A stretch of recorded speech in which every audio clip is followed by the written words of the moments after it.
Broc Glover here at the Dome at America's Center in St. Louis, Missouri, where we're getting ready for round 12 of the Monster Energy AMA Supercross Championship.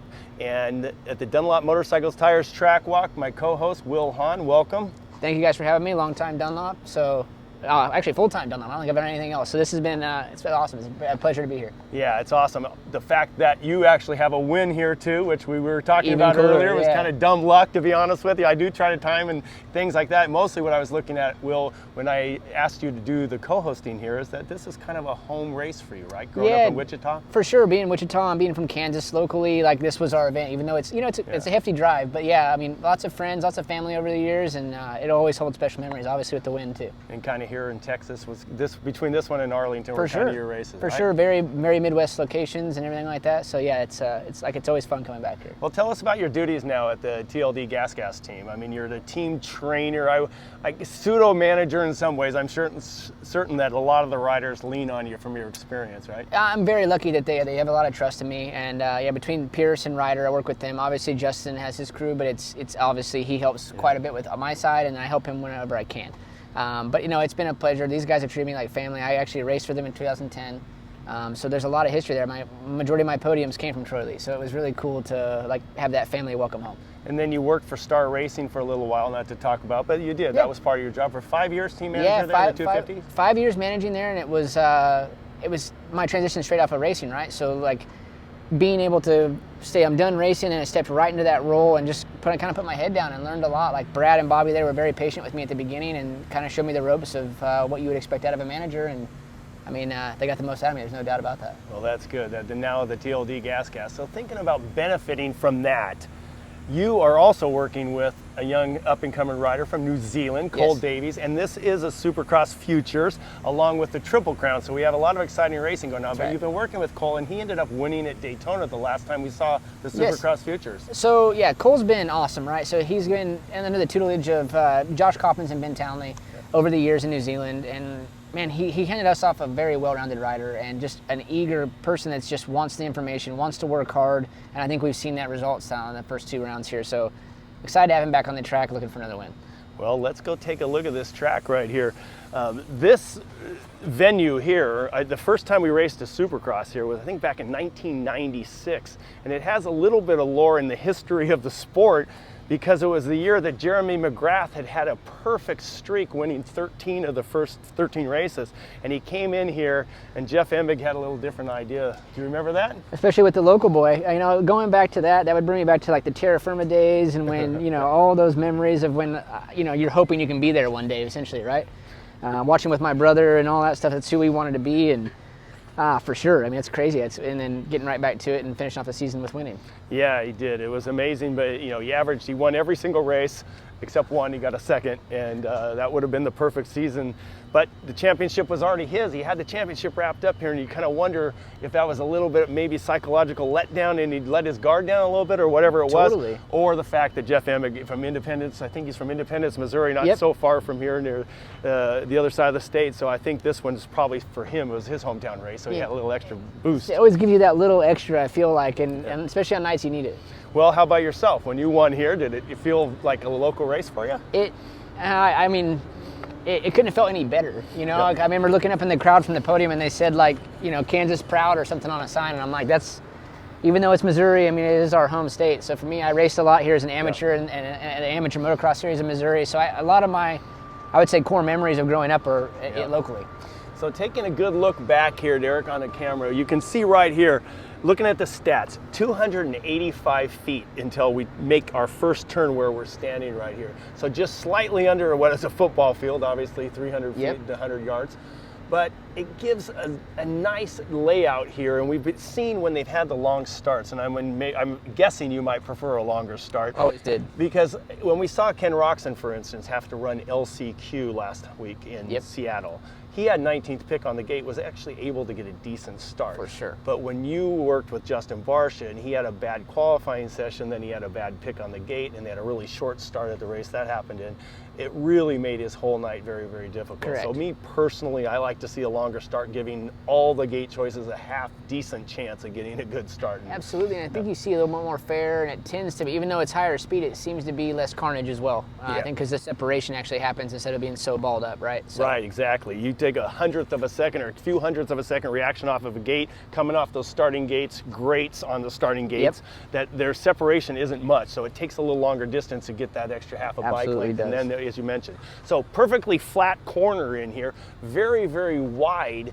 and we actually go across kind of that 180 corner we'll see later with the Rocky Mountain banners, but then we come across another landing of the finish line jump here to where we cross over almost 2 lanes before we actually hit the hole shot line there, the Ghostbusters hole shot line there, and that itself is about 415 feet off of the start. So quite a distance before we find out who gets that hole shot win. Absolutely, and it's so difficult to have that urgency after you turn as well. Like as you're coming through, it's so difficult to like remind yourself like, oh, I got to go, because it's a pretty good straightaway into another turn.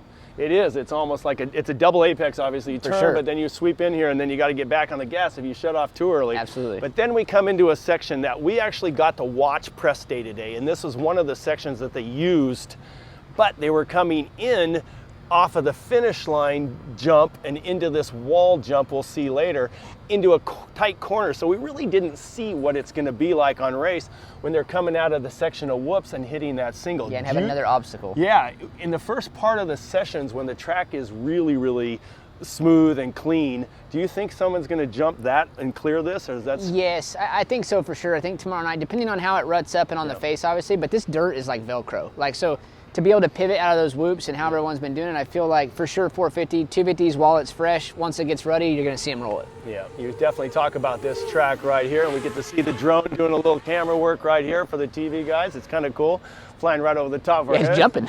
Exactly, doing some doubles and triples. So we did see some of the riders cleverly trying to manage this section. They were coming off of here kind of imagining if I'm going to come down here, if I'm going to jump that, or how I'm going to do this. Because this next section right here behind us, we have 3 3-footers, then we go to like a 4 and a 5 that steps up. Yes. So what I saw seemed to be the best is when they'd kind of wheelie this, hit, and they would do a triple and then a triple. What was your thoughts? Correct, and I think that's something like if you could see someone come off the start and coming over to control the inside and go roll 3, 3, 2 to the outside, like they're going to be so separated from the pack at that point that they have a big advantage as well. I mean, there's going to be options for sure.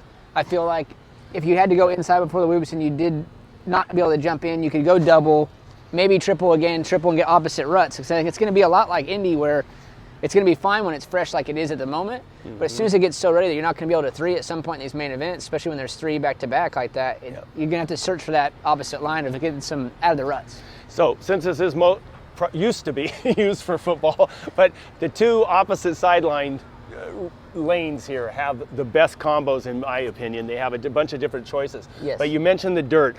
The dirt came in here on Tuesday. Monday, the St. Louis area had well over an inch of rain. The track crew, the Dirtworks guys told me when they were trying to get the dirt moved in, they were pushing a lot of slop out. So the dirt came in a little wetter than they would have hoped for. A lot of ruts developed in press day, just on even the sections that they were running, but they're certainly hoping with the futures and all the riders on here that they're going to be able to pack in a little bit. Plus the main events, since there's 3 of them, they'll do have a little bit of 7-8 minute window to rush out and try to do some repairs. Because all these jumps right here, you could see, I remember Tomac was landing, this one was pretty rutted at the end. I saw him one time land kind of in the face and you could tell it shot him off. So these will get more and more challenging as the night goes on. And no doubt about it, when it starts deteriorating like that, you're going to see guys searching for those opposite rhythms.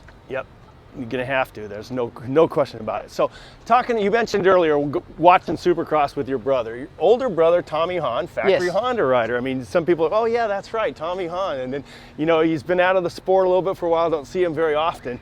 But what was it like when you guys went when you were young, did you guys go to the race? Obviously a family, and you guys competed against each other once you got better and better, and it was, you know, tell me about the Hahn family going racing. So, I mean, from a young age, it was just competitive, but we were so 4 years apart, so not close enough to really be a problem for him, but close enough to want to chase him, right? So it was always a competition of, we never really raced till we went pro, you know? I never had to race him as an amateur. He was always a little bit ahead of me, but there was always that competition that I wanted to be him. I wanted to beat him, you know? And looking back now, I think healthily, my dad gave us that kind of that competitive atmosphere that we did want to push each other, and it probably held us accountable more than we even knew. Yeah, that's true. Yeah, very much so. So speaking of that, when you turned pro in Freestone, so it wasn't crazily long ways away from your house, right? I mean, when you went... No, and we had lived in Texas at that point, so for me, it was kind of a local track. I had ridden there a fair bit with the Millers, and I knew Clayton really well. My brother would go ride there. So it was a very comfortable atmosphere to step into, for sure. So we came off that rhythm section into a sharp left-hand corner right here. Not the biggest berm. I mean, we saw people taking a lot of different lines because they did run this during press day. And they were accelerating, obviously, very hard across here in front of the starting gate. But one thing that did happen here, we talk about this beautiful dirt in the Midwest. Again, it has some clay in it, but it is a little softer than they probably wanted it. But it was developing a lot of braking bumps and rut. I mean, it was getting bumpy. I'll be honest, this looked like an outdoor section at one point. Like, I even seen Tomac and even Colt Nichols, another guy I work with, he was like, they're jumping the bumps like an outdoor, like trying to get out of them. You saw that? Yeah. Eli right there, there was a braking bump developed, and I watched him then go two or three more, and I saw him use the one and clear the other two. And so that was pretty clever himself. And then this section right here, coming into this 90 right here before we go into this triple, this thing, this was annihilated. Oh my God. There was ruts all the way across the face. And I saw Kenny Roxon go a little wide and then cut right up the left side to try to find a clean lane. You know, it got to where at the end of press day, there were a couple of 250 guys that were doubling. They were doubling it because it got so sketchy. So I'm sure they'll work it in and make it a little easier for the guys. But it got to where I'm sure they were thinking, I don't want to go down and press day. Totally. So, but the good news is it is a domed stadium. You know, having the air conditioning and heating, all that will start drying the ground out. It's our last dome stadium of the year, though, man. I know. I think we want to just, can we stay here a couple more weeks? A couple more. I agree. We'll do the residency here. Yeah, exactly. This is a standard triple. Really, it's the 62 to 64 foot range. It's nothing hard for the guys unless it gets all rutted up. And if it does, or there's a little stuff section going on in that corner, it becomes tricky. Then you start having to check up and do a double. So, especially with the dirt being soft, you really don't want a case. No, you really, really don't. So this, talking about I don't want to call it a confusing track, but when I first looked at the map, I'm like, okay, I'm going to have to bring the map down here and look at it because you don't get to see the whole track on press day. So coming into here, it almost makes you think, oh, you must be going across there. You don't want to go there. But you're not. This is a complete, you know, almost U-turn 180. But this corner laid out really well. You know what? After we walked it before press, and I was like kind of confused why the bump, right? And then once I watched it develop in press, I was like, this is actually genius because this was actually a really good line. This corner was as simple as it looks. I said the same thing. I watched from the team manager's tower for press day. There were 3 distinct lines in that corner. Inside on that the bump made a nice clean inside berm that didn't drift too wide. The outside one carrying a lot of speed was really good. And then guys were hitting the berm early and coming off of the berm early and coming right down the middle. So there were 3 great lines, as you said, Will. It was a very, very, as simple as it is, a well-designed corner. Well, and it's kind of going back to the beauty of this dirt too, where you can pivot when you want to. And kind of develop those lines, right? Where it's a little on the soft side, but man, like I wish I could ride right now with the track being prepped. Like this is where I want to ride. Exactly, the first session out there, exactly. Yeah. So had a little talk with the Supercross Futures guys this morning about that. They're the first people on the track tomorrow morning, and they're then the last session. So they're going to see the best and the most, they're gonna be worst. Like, man, I wish I could have that fresh track again. Exactly. They're going to be the first ones out, and then you're going to run through all the C's and B's and A's and A, B, C, and then back to the future. So. Quick short corner right here, not much of a berm considering this is our finish line corner, and so maybe we'll see some stuff and pass in there. Maybe we'll see it come down to the last corner. I mean, for sure, the straightaway always into the last corner is always exciting. Yeah, last week's race was great all the way to the very, very end there. Even all the weather we had, ended up being a very exciting final race. That's right. And you watched it all. So Finish line jump looks standard, looks a long ways to me. How about you? Yeah, always without that center. You know, if you put the double in between, it looks like a triple. But here you're like, man, it's kind of big. It's good. Yep, jumping this. And the longer you go without jumping it too, you're like, it just gets a little bit bigger. Yep. Well, with last week, with Cooper winning last week and Chase getting second there, and Jet having his few little issues there, it certainly brought the championship a little bit closer. Then instead of having a 21-point lead, I think it's 16. Yeah. And then Chase is now within one race also, because he is got the cusp of falling outside of one race away from Jet. So the top three are all still within basically one race. Striking distance is there, right? And I think the one guy you don't want to have that is Cooper Webb. Exactly. Having Cooper Webb, he is. Having Cooper Webb. He's dangerous, Oh, man. my God. He is like a dog on a piece of meat That's steal the old Larry Huffman line, but he is. Once he gets a hold of you, he's not letting go. So a little wall jump here. This turned into a bunch of ruts. Yeah, I saw a couple guys in press day case it in here, and it kicked him up over the floor. And at first, I wasn't sure if he was trying to do a stoppie or he's just going to endo, but yeah, it was a little more challenging than that looks right now. So. Again, looks like a super basic obstacle, but with the ruts and how the dirt develops, it ends up turning it very tricky. So watching right now, we're actually coming off the finish. We talked about it earlier when we were going through the first corner, and then the wall jump here. And now, this is kind of an interesting feature. We're going the opposite direction of the first turn. This is tricky as well, because your brain's going to be like, you're going backwards. Yeah. Like almost don't, you know? So the first corner comes through here this direction all the way to the far banners where the Suzuki Tough Blocks are, and the racetrack goes this direction. And that's why I said I had to bring the track map and take a look at this, because it's certainly a unique section. And if you remember, this is not too unlike, was it Detroit last year? It seemed like that there was the... Yeah, when we went back and forth. Yeah, back and forth. And I remember when Hayden Deegan and I think it was Jordan Smith had a little standoff in this little sections like this. Yeah, you're right. So this is kind of the same section. There's just the 180 Dunlop bull corner and into another, and it's all flat. If you turn around real quick on this thing, Derek, it just comes off of that first corner on the other side of the Rocky Mountain banners that the ones are on the floor, or the Tough Blocks that were on the floor. It just goes flat all the way through here, right into the Dunlop 180. And then we head across into the Rocky Mountain 180. Now these are deep. Looks like we're gonna be racing at luge or something on the dirt. These are some big high bull corners. But think about that. That section, this section, and the one running back across the starting line where we're heading right now, the second time across the start, and we're gonna hit it the third time. Flat, no obstacles. And it seems like you're gonna look at it like, oh, it's gonna be super basic and easy, where most guys I feel like are gonna almost choose to rest here, which you can't. Yeah. Because it's all time to be made up. It's all just flat straightaway, so you have to be on the gas. And the corners are gonna enable you to pretty much hit them wide open. Again, because of the dirt, the ruts are gonna be perfect. Yeah, the traction here. So speaking of having the dirt being perfect, with all the traction that is available on this, when you're braking really hard and the front end's not sliding out, the tire's not slipping, you're able to just put so much more force on the suspension. 100%. Like, are any of your riders saying, hey, listen, I'm too soft, I need to raise the ride height to get it out of the rut? Yeah. Totally. Normally that's the comments were like, hey, the front's too soft now, that because like you said, you can enable like basically, you know, full, I want to say full power basically out of the bike and the suspension and the braking, but then also even the power. You know, you might change gearing here because it's so tacky and pulls the bike down so hard.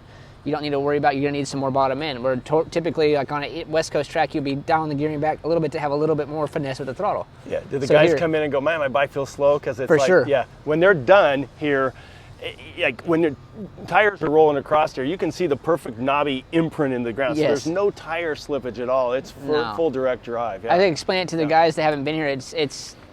It's almost a dream. It's basically Velcro for you. Yeah. It just feels like that. So yeah, run it hard, brake hard, accelerate hard. Don't have to have much throttle control. No. So coming into this, they did have a little, they have a staggered bump here. This is a pretty small bull corner right here, a little berm, 90-degree berm. And this single right here is about a 3.5, almost 4. Then you go into a 5, and then there's another 3.5, 4 behind it. Yeah. Do you think, Will, that they can get from this corner on a 450 and clear from this over to all the way over there? And when Derek, you get up there, that's a pretty long shot to that final. I mean, I think fresh track, Could you let Jet and Coop and those guys come out here and do it? Yes, but once it deteriorates, by the time they hit the track in practice, I have a tough time seeing it being something that you could repeat. So you're going to see the guys go out and bounce or tuck the inside roll too. So if you bounce, you go off of that, bounce into this, and then try to clear the two. You just know one thing for certain is that you have to be downsiding right on that last Dunlop tough block there, because you got no chance. You have to clear that. Yeah, there's no option. No matter what you do, you have to end up you have to jump the triple, because if you end up jumping like doubling the triple, it's over. It's over. That's a huge loss of time. Yeah. So it's we'll see what happens. And then we talked about with the Triple Crown, the track will not be as terrible at the end. They rut it up at the end, but they'll have some time to race on a fresher track. But they got to do it 3 times. So that's right. It's gonna be a night. So yeah, this is a secondary triple. These 2 triples are back to back, side by side. They're twin triples. But this one to me just looks longer. I don't know why. It does look bigger.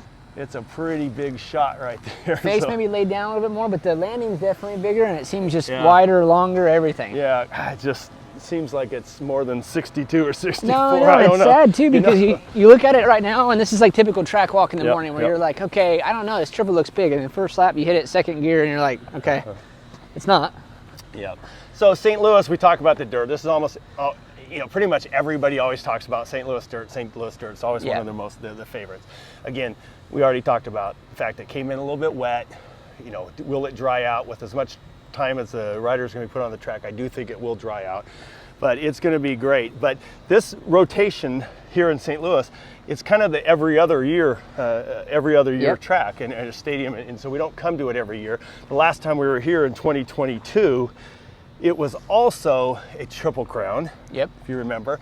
Can you remember who won in 2022? It was their last Supercross win. I think they had one more outdoor win after that, but it was their last Supercross win. In 2022 would have been Marvin Muskin. You got it. Good job. And who? Okay, so he only won one of the 3. Do you remember who won the other 2 mains? 2022 would it have been Ken Roxon? Yeah, Chase won one of them, and Eli, you got it. Eli won. Yeah, Eli won here in 2018 on the Cowie. That was his last one. And then you had Roxon win. That's where you probably drew the Roxon from. And that was his first. That was his first win back from being hurt. Yep. It's the first one in like 500 days. I remember that being like, I think everyone was emotional. Like I felt it. I was like, man, that's pretty cool. Yep. And then Marvin won here in 2022. So who will win 2024? We'll find out tomorrow night for sure. But it's pretty cool there. In 2022, the 250 winner was. Do you remember who that was? Yes, RJ. Yep, RJ won. And then Jet went 1-1-5. I can't remember where he crashed, but he threw it away in the last one. I think it was maybe even the first corner, because I remember thinking back on it. I think it was like he started dead last and made his way all the way up to 5th. You're right. But unfortunately, so this section here, coming out of that 180, the monster corner there, monster whatever the new tough block there, come over here. Do you think this is a triple to here? Yes. Okay. Especially fresh. Like this is a pretty, size-wise, I would say a pretty generic 3-in. And we're starting to see a lot more of these bananas, I would call.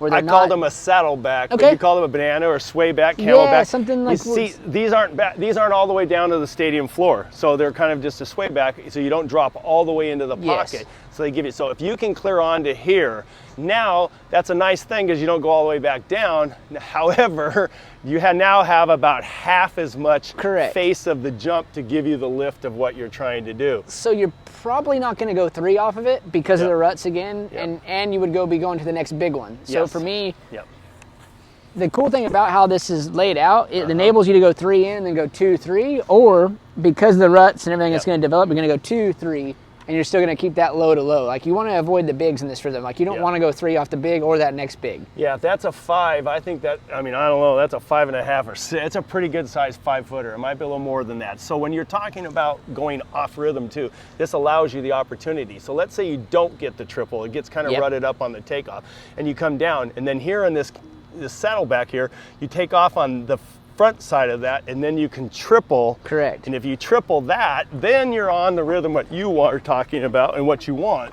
You're gonna go basically the 3 here, the 3-footer here, and then you're gonna be able to go 3 over the 5+ footer and clear the other 3 on the other side. So nice a group of options here, and I'm liking what you're talking about with adding the saddleback in there, that little sway back not all the way to the turf, it kind of throws a little bit of a kink into your plans instead Correct. of just having a rhythm section of the same ones in order. Doesn't make it so cookie cutter, which is, I think, exciting. Yep.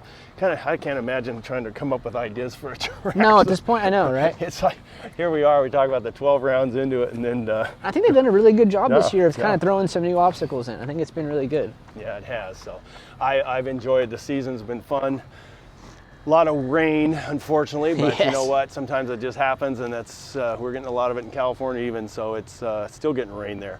So coming off this rhythm section again, this is just going to be a matter of what happens when it comes into the ruts, how the track develops, and so you can try to go off rhythm. So, but yeah, This is all going to be tricky too, and how you want to set up, because it might, even though at the beginning when it's smooth, the 3-1 into the corner will be better, but when it gets ruddy, you might go 2-2 to avoid to then carry corner speed. It's yeah, it's very nice difficult. Yeah. So the Indy, the fact that we've had the Triple Crowns now, Indy, and now we come into here. Yep. And then we still have 2 showdowns coming in the 250 class. That's another one coming. It's going to be exciting, and they're going to be in open stadium, so hope Mother Nature behaves herself. And minds her manners a little more than she has so far. That's right. So yeah, this this dirt here in St. Louis, everybody talks about how much fun it is. So the 26th time we've actually raced in St. Louis. I was surprised it's been that many, to be honest with you, because it's cool. Yeah, and how many have you been to? Do you know? Man, I started coming to Supercross, it would have been 2008. So my first year at East Coast would have been 09. So from 09 on, and then now I'm here every year. So that's cool. So here we go into these whoops. It seemed like with all the things we've dealt with, the weather, all I say, the whoops haven't been a big factor here. No. But now they're starting to, this looks like they ramped it up just about 10%, 20% size-wise. These look a little bigger. And we've got 9, 10 counting the little starter whoop.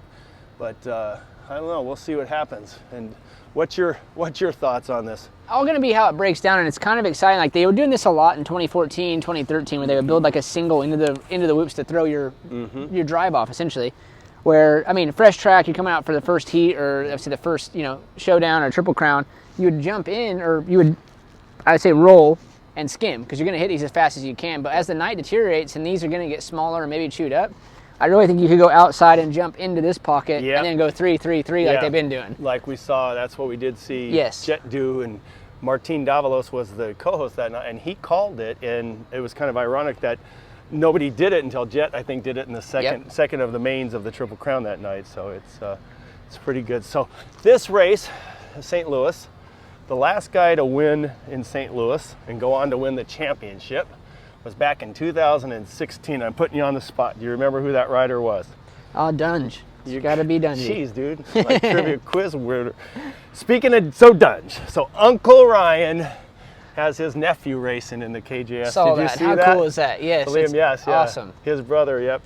Jay Dungy's son is racing in the Came by the truck earlier, and everyone was hyping him up, so we're excited to watch I love seeing that when you see somebody's name and on there. You're like, oh, I know this name or somebody's family. Really cool. He's a beginner. I mean, he's just starting, but he's having fun. How it should be. Yep, exactly. So here we are coming down towards the end, Will, through the whoops right here. And now this is where I thought it was going to be a little bit tricky, because I was thinking these guys were going to be able to, no problem, come out of this corner and then just jump right over that. And I still think they're going to when the track's fresh. But this flatter corner doesn't give you a whole lot of berm to work with, huh? It's very tight here, too. Like, you don't have a lot of real estate. The only thing that I could see enabling, and it's all going to be dependent on ruts, right? But if you go 3 out and you can kind of pick where you want to go in the corner, it's going to be easier. And if you skimmed and you get forced out here and then have to brake and drive, different story. If you triple out, land with momentum, and then figure out where you can go. Exactly. So, well, Levi Kitchen has brought himself the Pro Circuit team back on top. Had a great Seattle race, no question about it. They separated him a little bit. RJ got himself into second place. That's right. Did him a little bit of a challenge there, and we'll see what happened. Unfortunately, Jordan Smith had a very off night that dropped him back there. But what are you seeing for this? The confidence in Levi is he's got the momentum. You know what I mean? No doubt. And I think that he's been that momentum away from being on the kind of run he's on. He's a really great racer. Yeah. He's very experienced. He's a mature rider. Happy for him in a lot of ways. I think RJ wants this pretty bad. He's going to fight. We all know he's a fighter.